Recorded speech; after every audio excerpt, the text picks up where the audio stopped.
There is a hunger in the human heart that no food on earth can satisfy.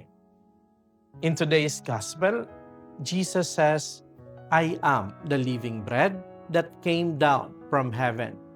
Whoever eats this bread will live forever. He is not talking about ordinary food.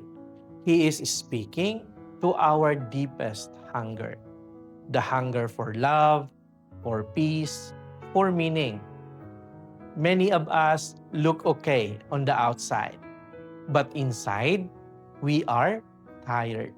We carry silent struggles, family problems, disappointments, guilt, loneliness, and we try to fill that emptiness with many things. But it is never enough. That is why Jesus gives us the Eucharist, not just as a symbol, but as His very self.